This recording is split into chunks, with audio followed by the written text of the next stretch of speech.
우리 코로나19로 인하여서 사람들의 관심이 교회에 쏠리고 있습니다.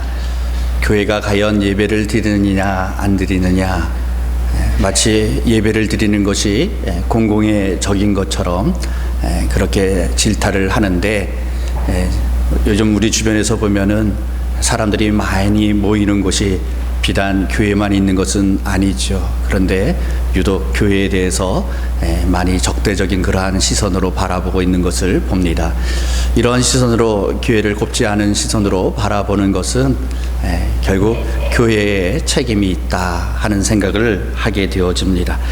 우리 한국 교회가 지역사회에 많은 일들을 감당하고 있습니다. 그럼에도 불구하고 가장 신뢰하는 종교가 무엇이냐 조사했을 때 1위가 카톨릭이고 2위가 불교고 3위가 기독교인 것을 보면서 우리 한국 교회가 이러한 신뢰를 잃어버린 것에 대한 책임이 있다 하는 것을 다시 한번 생각하게 됩니다. 많은 봉사를 하고 많은 헌신을 하고 있음에도 불구하고 저들이 교회를 신뢰하지 못한다 하는 것에 대해서는 정말 교회가 무엇인가 잘못하고 있는 것은 아닌가 하는 것을 우리가 돌아보면서 정말 한국 교회가 하나님 앞에서 또한 세상 사람들 앞에서 인정받는 그러한 교회가 되어져야 합니다. 한국 교계의 원로이셨던 방지일 목사님이라는 분이 계셨습니다. 그분은 104세에 하나님의 부름을 받아 소천하셨는데, 그분이 한국 교회를 향하여서 야고보 사도와 같은 행함 없는 믿음에 대해서 굉장히 질타를 하신 적이 있습니다. 그래서 때때로 하나님께 영광 돌린다라는 말을 교회들이 많이 사용하고 있는데, 하나님께 욕이 되는 그런 상황 속에서 그것을 어떻게 하나님께서 받겠느냐 하는 말씀을 하였습니다.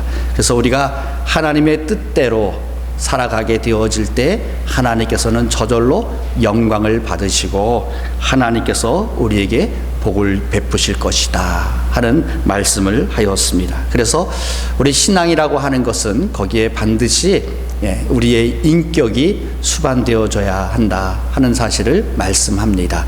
우리 한국교회가 왜 세상으로부터 인정받지 못하는가, 왜 신뢰도에서 이렇게 낮은 등수에 들게 되어졌는가, 그 이유가 무엇인가? 신뢰받지 못하는 가장 큰 이유는 언행이 일치되지 못하기 때문이다. 말로는 사랑하자 하면서도 우리의 삶은 결코 그렇지 못하다. 말로는 정의를 이야기하면서도 우리의 삶은 정의롭지 못하다. 말과 행동이 다르다 하는 것이 가장 큰 이유였고, 두 번째로는 어떤 교회 내부의 부정과 비리에 대한 일들, 그리고 또 너무 우리 기독교가 타 종교에 대해서 배타적이고 비판적이다. 예수 그리스도 외에는 구원이 없다. 우리는 그렇게 고백함으로 저들이 배타적이다, 이기적이다, 그렇게 질책을 하고 있는 것을 봅니다. 이러한 일들을 우리가 보면서 교회가 교회답지 못하다. 교회가 정말 세상으로부터 인정받지 못함으로 인해서 세상 속에 빛이 되어야 함에도 불구하고 빛을 발하지 못하고 있는 것이 우리의 현실이다 하는 것을 우리가 다시 한번 생각하게 되어집니다. 사실 교회가 세상으로부터 인정받고 교회다운 그러한 교회가 되어지기 위해서는 우리 한 사람 한 사람, 우리 그리스도인들 성도들 한 사람 한 사람이 세상 속에서 잘해야만 합니다. 오늘 사도 바울은 이 에베소서 4장 1절에서 그가 옥에 갇혀있는 그러한 상황 속에서도 에베소 교회 성도들을 향하여서 너희가 부르심을 받은 일에 합당하게 행하라, 부르심을 받은 일에 합당하게 행하라, 그렇게 촉구하고 있습니다. 또 빌립보서 1장 27절 말씀에 보면은 그리스도의 복음에 합당하게 생활하라, 부르심에 합당하게 생활하라, 그리스도의 복음에 합당하게 생활하라. 부르심에 합당하게 행하는 것, 복음에 합당하게 살아가는 것, 다른 말이 아니죠. 같은 말입니다. 그래서 에베소서 5장 8절 말씀에는 빛의 자녀들처럼 행하라 말씀합니다. 그러니까 부르심에 합당하게 행하는 것, 복음에 합당하게 생활하는 것, 빛의 자녀처럼 행하는 것, 이 모든 것이 한 말씀이죠. 같은 말씀입니다. 너희들은 세상에 그리스도인답게 살아라, 그리스도인답게 행동해라 하는 것을 우리에게 촉구하고 있습니다. 그러므로 교회가 세상에 빛이 되어주고 교회가 하나님 앞에서, 세상 앞에서 우리가 인정받는 교회가 되어지기 위해서는, 교회다운 교회가 되어지기 위해서는 그 교회의 구성원인 우리 성도들 한 사람 한 사람이 어떻게 살아가느냐 하는 것이 중요하죠. 오늘 우리 그리스도인들이 세상 앞에서 그리스도인답게, 내가 하나님 앞에 부름을 받은 것답게 그렇게 우리가 살아야 되고 행동해야 될 것을 말씀합니다. 그러면 어떻게 해야 될까요? 우리가 어떻게 살아야 하나님 앞에, 세상 앞에 인정받고 그리스도인다운 그런 삶이 되어질 수 있습니까? 오늘 본문 2절과 3절 말씀을 보면은 모든 겸손과 온유로 하고 오래 참음으로 사랑 가운데서 서로 용납하고 평안에 매는 줄로 성령이 하나 되게 하신 것을 힘써 지키라 말씀합니다. 오늘 우리가 세상으로부터 인정받기 위해서 첫 번째로는 겸손해야 합니다. 첫째도 겸손, 둘째도 겸손, 셋째도 겸손이지요. 마태복음 11장 29절 말씀에 나는 마음이 온유하고 겸손하니 나의 멍에를 메고 내게 배우라 말씀하셨습니다. 자비를 베푸소서. 피에타, 미켈란젤로의 3대 조각품 중에 하나인 이 피에타 상은요, 예수 그리스도께서 십자가에 달려 죽으셨던 그 예수님을 십자가에서 내려서 어머니인 마리아가 그 사랑하는 예수 그리스도를 품에 안고 있는 그러한 조각상입니다. 그런데 이 피에타 조각상을 이 미켈란젤로가 조각하고 그 작품을 보고 너무나 황홀했습니다. 너무나 놀라웠습니다. 너무나도 감동적입니다. 그래서 그가 이 피에타 작품에 부오나로띠라고 서명을 했습니다. 부오나로띠는 이 미켈란젤로의 이름 가운데 하나입니다. 내가 했다라는 거죠. 우리 보통 미술 작품을 만들면 거기에 낙관을 찍습니다. 누구의 작품이다, 누구의 작품이다 하는 낙관을 찍습니다. 이 피에타 상을 조각한 미켈란젤로가 너무나도 자랑스러워서, 너무나도 황홀해서 거기에다 이것은 미켈란젤로의 작품이다 하는 그러한 표시를 남겨 놓았습니다. 그리고 그가 이제 휴식을 하기 위해서 휴양지에 가서 휴식을 취하게 되어지는데, 그의 앞에 너무나도 아름답고 장엄한 자연 경관이 펼쳐져 있습니다. 그 아름다운 경관을 바라보면서 그가 문득 이런 생각을 하였습니다. 이 아름다운 자연 경관에 비하면 내 작품이 얼마나 초라한가. 그렇죠. 오늘 하나님께서 만들어 놓으신 우리 이 우주 만물, 이 자연 만물들을 바라보면서요, 정말 하나님의 놀라운 솜씨, 하나님의 놀라운 능력들을 우리는 찬양할 수밖에 없지요. 그런데 하나님께서는 그 아름답고 웅장한 자연 만물을 만드시고 그 어느 곳에도 내가 만들었다 낙관을 찍어 놓으신 곳이 없다라는 것입니다. 자신은 자기가 만든 그 조각품 하나를 놓고 이거 내가 만들었어 하고 자랑하고 싶은 마음에 서명해 놓았는데, 이 자연 만물을 바라보면서 그가 하나님 앞에서 내가 얼마나 교만한 사람인가 하는 것을 깨닫게 되었습니다. 그래서 그 이후로는 이 미켈란젤로가 자신의 작품에 낙관을 찍지 않았다, 그렇게 전해져 오고 있습니다. 오늘 우리는 하나님 앞에서 내가 얼마나 작은 자인가 하는 것을 우리는 고백할 수밖에 없습니다. 오늘 이 땅에 아무리 많이 배운 사람, 아무리 많은 재물을 가지고 있는 사람, 아무리 높은 권세를 가지고 있는 사람, 정말 모든 사람이 우러러보는 자리에 있는 사람이라 하더라도 하나님 앞에서 그 사람은 너무나도 작은 존재에 불과하다라는 것을 우리는 고백할 수밖에 없습니다. 전지전능하신 그 하나님 앞에서 나는 얼마나 작은 자인가 하는 것을 우리는 깨달을 수밖에 없습니다. 그러므로 문득 사람들 앞에서 나는 이런 사람이야, 나를 좀 알아봐줘, 나를 좀 자랑하고 싶은 그런 마음이 내 마음속에 일어나게 되어질 때, 나를 드러내고자 하는 마음이 생겨나게 되어질 때에 우리는 예수 그리스도를 바라봐야만 합니다. 예수님께서는 만왕의 왕이십니다. 만유의 주가 되시는 분이십니다. 이 모든 것을 창조하신 분이십니다. 그런데 그 예수님께서 우리를 구원하시기 위해서 이 땅에 육신을 입고 이 땅에 찾아오셨습니다. 예수님께서 탄생하실 때 화려한 왕궁에서 나신 것이 아니고 정말 초라한, 그 어느 누구도 태어나지 않을 것 같은 그러한 초라한 마국간에서 태어나셔서 그 아기가 말구이에 누워 있었습니다. 예수님께서 공생애를 사시는 그때에 예수님께서는 이 세상에 화려한 곳, 좋은 곳을 찾아다니지 않았습니다. 그 당시에 대도시라고 할 수 있는 예루살렘으로 에서 예수님께서 주무대로 활동하지 않으셨습니다. 예수님께서 활동하셨던 것은 저 갈릴리 호수 주변, 두로와 시돈 이러한 지방들, 변두리 지방입니다. 그리고 작은 자들을 찾아가셨던 예수님이셨습니다.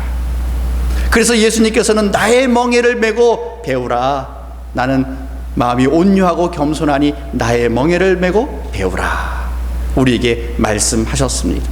오늘 우리들 마음속에 나는 이런 사람이야, 나는 이런 사람이야, 자꾸 나를 과시하고 나를 사람들 앞에 드러내려고 하는 그런 마음들을 오늘 우리 주님을 바라보면서 오늘 주님 앞에서 우리가 겸손함을 배우고 겸손함을 나타내는 그러한 성도들이 되어져야만 합니다.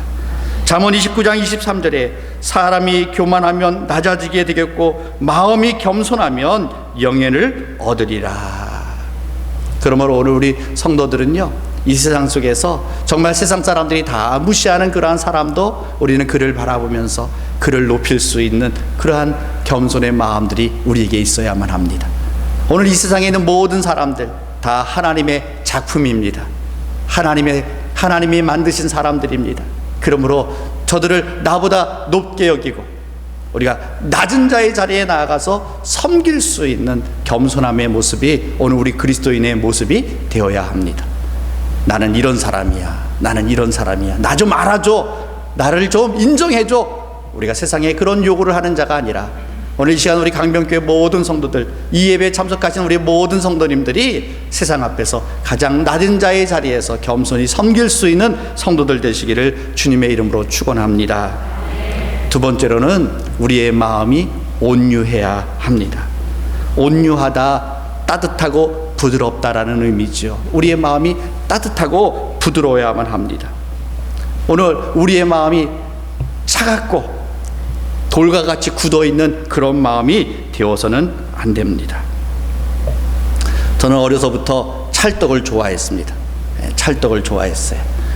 저희 아버님이 위가 좀 안 좋으셔가지고 찰떡을 먹으면 좋다, 그래서 그랬는지 어머니가 종종 찰떡을 해서 그것을 프라이팬에다 이렇게 데워서 주십니다. 찰떡 따뜻할 때는 부드럽습니다. 너무너무 부드럽습니다. 그러나 그것이 차가워지면 굳어버립니다. 마치 돌과 같이 단단하게 굳어 있습니다. 오늘 우리의 마음이 이렇게 굳어있는 차가운 마음이 되어서는 안 돼요. 따뜻하고 부드러운 마음. 그래서 우리 주님께서는 나는 마음이 온유하다, 나는 마음이 온유하다, 그것을 내게 배우라 말씀하셨습니다. 우리 예수님의 마음이 얼마나 온유하고 부드럽습니까? 자신을 향하여 욕하는 이들, 자신을 향하여 침뱉는 이들, 자신을 향하여 때리는 이들, 자신을 십자가에 못 박여 죽이고 있는 그러한 이들, 그들을 하나님 앞에 용서해달라고 그렇게 고백하셨던 분이 바로 우리 주님이십니다. 그 온유함으로 인하여서 우리 인류를 사랑하시고 인류의 구원의 역사를 이루어 주셨습니다. 그러므로 오늘 우리도 온유한 사람이 되어야 돼요. 우리의 마음에 온도가 있습니다. 어떤 사람의 마음은 정말 따뜻한 마음을 가지고 있는 사람이 있고, 어떤 사람은 정말 차가운 얼음과 같은 차가움을 가지고 있는 그러한 사람이 있습니다. 우리의 마음이 따뜻한 사람에게 사람들이 모여들지 차가운 사람에게 모여들지를 않습니다. 우리의 말에도 온도가 있습니다. 어떤 사람은 말 한마디 한마디가 정말 칼과 같습니다.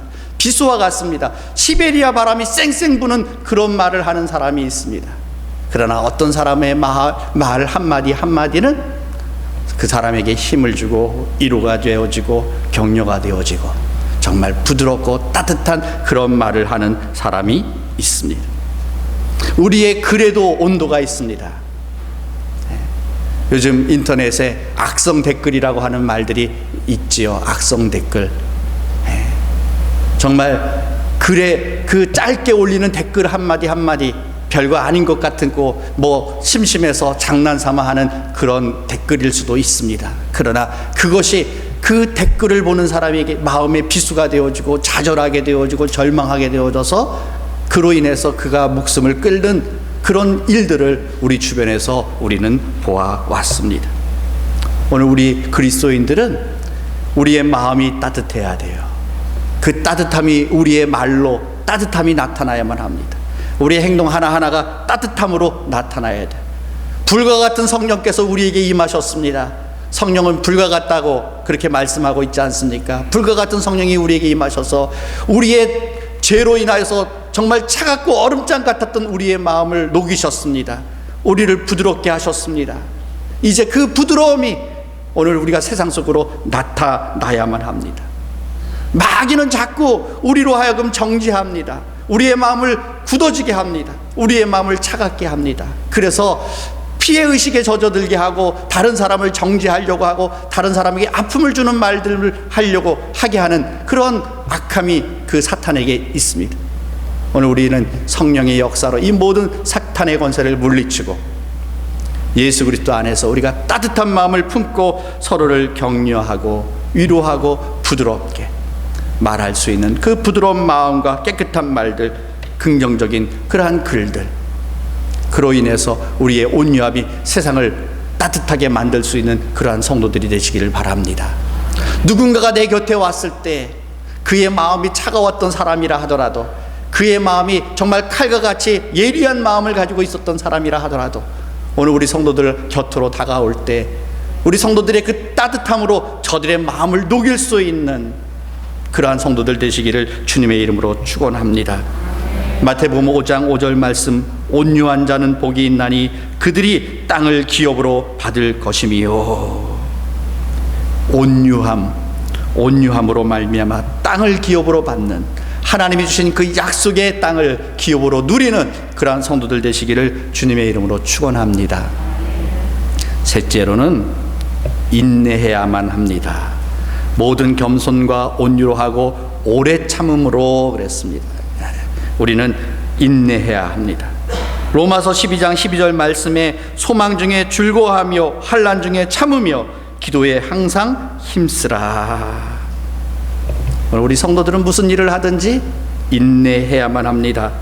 우리 학생들은 공부하는데 인내해야 되죠. 우리 가정주부들은 가사 일을 돌볼 때에 인내해야만 합니다. 우리 직장에 다니는 직장인들은, 그 사업하는 이들은 그 사업 속에서도 인내해야만 합니다. 목사인 저도 목회하면서 인내해야만 합니다.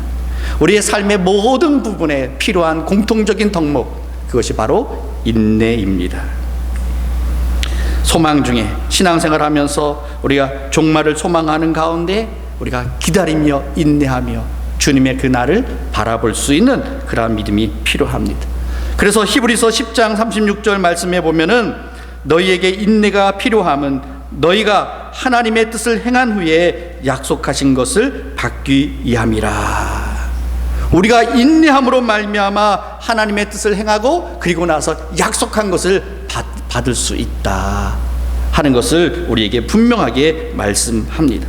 그러므로 인내하지 못하면 실패해요. 이스라엘 백성들이 출애굽하여서 광야에 나와서 조금만 어려워도 인내하지 못하고 불평하고 원망함으로 말미암아 그들은 실패하고 결국은 약속의 땅에 들어가지 못하고 광야에서 다 죽고 말았습니다. 어려움이 있어도 인내해야 돼요. 오늘 우리에게 닥친 여러 가지 어려운 일들, 지금 국가적으로 이 세계적으로 닥친 이 어려움 속에서도 누가 잘못했다, 뭐가 어떻다 탓하기보다도, 원망하고 불평하기보다도 우리는 인내하면서 우리의 자리를 지켜가는 그러한 성도들이 되시기를 바랍니다. 인내할 때에 하나님의 약속이 성취되어진 것을 목격하게 되어집니다. 우리 요셉, 꿈의 사람 요셉을 잘 알지 않습니까? 그가 얼마나 큰 어려움이 있었습니까? 정말 얼마나 좌절하고 낙심하고 절망할 일들이 얼마나 많았습니까? 그가 하나님의 뜻대로 하나님의 말씀대로 살려고 했는데도 불구하고 억울한 누명을 쓰고 고통을 당하는 자리로 전락하는 그런 일들이 있었습니다. 그럼에도 불구하고 그는 끝까지 인내했어요. 무엇을 붙잡고? 하나님의 약속을 붙잡고, 하나님이 주신 그 꿈을 붙잡고 그는 끝까지 인내하여서 하나님의 약속이 성취되어서 애굽의 총리가 되어지는 놀라운 능력을, 놀라운 역사를 그는 경험하였습니다. 오늘 하나님의 때가 되어지면 이루실 날이 있다 하는 것을 우리는 분명히 믿고 끝까지 인내하는 성도들 되시기를 바랍니다. 그리고 네 번째로는 사랑 안에서 서로 용납해야 된다고 말씀합니다. 에베소서 4장 2절 후반부에 사랑 가운데서 서로 용납하고, 골로새서 3장 13절 말씀에 누가 누구에게 불만이 있거든 서로 용납하여 피차 용서하되 주께서 너희를 용서하신 것 같이 너희도 그리하고 그랬습니다. 오늘 우리 그리스도인들이 다른 사람을 용서하고 용납하는 그 유일한 방법이 무엇입니까? 바로 사랑이지요. 사랑입니다. 용서 없는 사랑 있을 수가 없습니다. 그리고 사랑 없는 용서도 있을 수가 없습니다. 오늘 우리 그리스도인들, 나는 하나님의 자녀라고 믿고 있는 그러한 성도들은 하나님께서 나를 용서하신 것처럼, 내가 여전히 죄인 되었을 때 하나님께서 나를 먼저 사랑하시고 나를 먼저 용서하시고 나를 찾아오시고 나를 위해서 구속의 역사를 이루어 주셨던 것처럼, 오늘 우리 성도들도 하나님으로부터 받은 그 사랑을 가지고 우리가 먼저 사랑하고 먼저 용서할 수 있는 그러한 성도들이 되어져야 합니다. 우리가 사람을 이 세상을 살아가면서 왜 불만이 없을 수 있겠습니까? 왜 원망이 없을 수 있겠습니까? 우리 사람들과의 관계 속에서 내가 아니기 때문에 거기에 불편함이 있을 수 있고, 거기에 다툼이 있을 수 있고, 거기에 아픔이 있을 수 있습니다. 그러나 오늘 우리 성경은, 하나님은 우리에게 요구하십니다. 서로 용납하라. 서로 용납하라. 하나님께서 우리에게 말씀하세요. 여러분, 나 자신, 내가 나를 제일 사랑하죠. 그런데 내 자신이 100% 내 마음에 듭니까? 어떻습니까? 모르겠어요. 우리 성도님들은 나는 나 자신이 100% 내 마음에 들어, 그렇게 말씀하시는 분도 계실지 모르겠습니다. 그러나 저는 안 그렇습니다. 나 자신이 내가 나를 객관적으로 바라볼 때에도 불만이 있어요. 좀 바뀌었으면 좋겠다 하는 아쉬움이 있습니다. 그런데 다른 사람은 오죽하겠습니까? 어떻게 다른 사람이 내 마음에 100% 쏙 들 수가 있겠습니까? 우리는 어쩔 수 없는 존재예요. 그렇기 때문에 하나님은 우리에게 말씀하십니다. 서로 용납하고 서로 사랑하라. 네. 왜요? 바꿀 수가 없어요. 내가 미워한다고, 내가 요구한다고 바뀔 수가 없어요. 그러니까 내가 용납하고 용서하고 사랑하게 되어질 때 그 사랑이 허다한 죄를 덮고 그 사랑이 그를 변화시키는 역사가 일어나기 때문입니다. 하나님께서 우리를 사랑하실 때 조건 없이 우리를 사랑하셨던 것처럼, 하나님께서 우리를 용서하실 때 아낌없이 조건 없이 우리를 용서해 주셨던 것처럼, 오늘 우리 성도들도 그리스도의 그 사랑을 가지고 우리가 서로를 용서하고 사랑하는 삶을 살아야만 합니다. 우리가 그리스도의 이 사랑을 가지고 사랑하는 삶을 살아갈 때, 그때 비로소 세상 사람들이 우리를 누구라고 생각합니까? 우리를 그리스도의 제자다, 그리스도의 제자다, 그렇게 인정하게 되어집니다.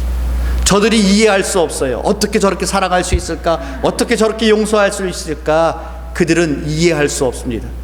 왜요? 십자가의 사랑을 경험해 보지 못했기 때문이죠. 그 십자가의 사랑을 경험해 보지 못했기 때문에 우리가 그 십자가의 사랑을 가지고 사랑하게 되어질 때, 우리가 용서하게 되어질 때 저들은 깜짝 놀라는 거예요. 자신과 다른 모습을 보게 되는 것이죠. 그래서 그들은 아하, 그리스도인이구나, 아하, 예수 믿는 사람이구나, 그렇게 인정하게 되어집니다. 우리 모든 성도님들, 내 마음속에 불편한 이들이 있습니까? 내가 아직 보기만 해도 고개가 돌아가는 그런 이가 있습니까? 생각만 해도 내 마음이 불편한 그런 사람이 있습니까? 오늘 주님께서 우리를 볼 때 그러셨을 거예요. 하나님을 배반하고 죄 가운데 빠져있는 나를 보실 때 하나님께서 그렇게 보셨을 것입니다. 그렇게 생각하셨을 것입니다. 그럼에도 불구하고 하나님께서 나를 먼저 사랑하시고 먼저 용서하시고 먼저 자신을 내어주심으로 우리가 하나님과 하나 되어질 수 있는, 하나님 앞에 나아가 아바 아버지라고, 아빠라고 부를 수 있는 그러한 복을 누렸던 것처럼 이제 우리 모든 성도님들이 그리스도의 그 사랑으로 우리가 피차 용납하고 용서하고 사랑하는 그러한 성도들 되시기를 주님의 이름으로 축원합니다. 마지막으로 우리는 변해야만 합니다. 에베소 4장 22절에서 24절 말씀, 너희는 유혹의 욕심을 따라 썩어져가는 구습을 따르는 옛사람을 벗어버리고 오직 너희의 심령이 새롭게 되어 하나님을 따라 의와 진리의 거룩함으로 지으심을 받은 새 사람을 입으라. 옛사람을 벗어버리고 새 사람을 입으라. 변화라는 말이에요. 조금 어렵게 표현하면 갱신해야 된다라는 것이죠. 완전히 새로워져야만 합니다. 자꾸 옛날 말만 하지 마시고, 자꾸 옛날 생각만 하지 마시고 오늘 우리는 변해야만 합니다. 우리 대한예수교 장로회, 이 장로교는요, 우리가 개혁하는 교회예요. 개혁교회예요. 변해야 되는 것이에요. 우리가 이거야. 그리고 그것만을 주장하면요, 거기에 많은 문제가 생겨날 수 있습니다. 오늘 우리는 하나님의 말씀을 기준으로 해서 자꾸 우리를 점검해 봐야 돼요. 하나님의 말씀을 가지고 내 삶을 자꾸 점검해 봐야 돼요. 내가 지금은 옳다고 생각했던 것이 시간이 지나가면서 조금씩 달라질 수가 있어요. 그것이 우리 인간입니다. 그러므로 하늘을 향하여 로켓을 쏠 때 중간중간마다 궤도 수정을 하는 것처럼 우리의 궤도를 점검해보고 말씀을 따라서 궤도를 수정해야 돼요.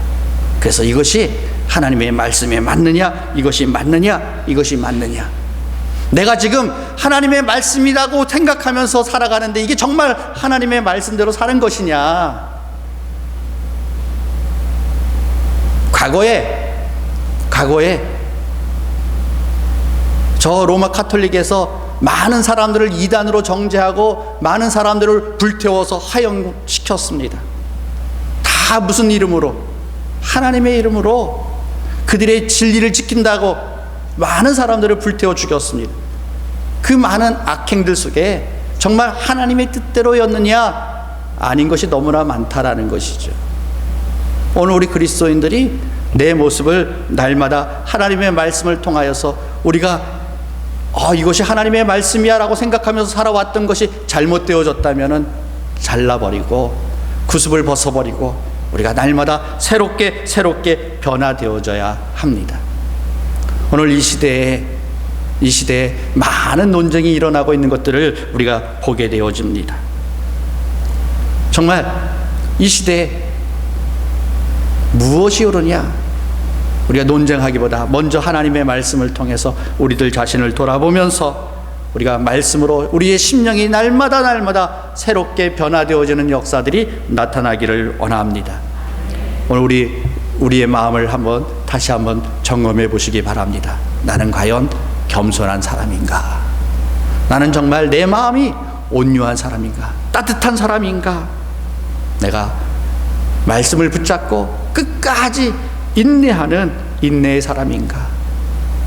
내가 그리스도께서 나를 용서하신 것 같이, 그리스도께서 나를 사랑하신 것 같이 내가 사랑하고 내가 용서하는 삶을 살아가고 있는가?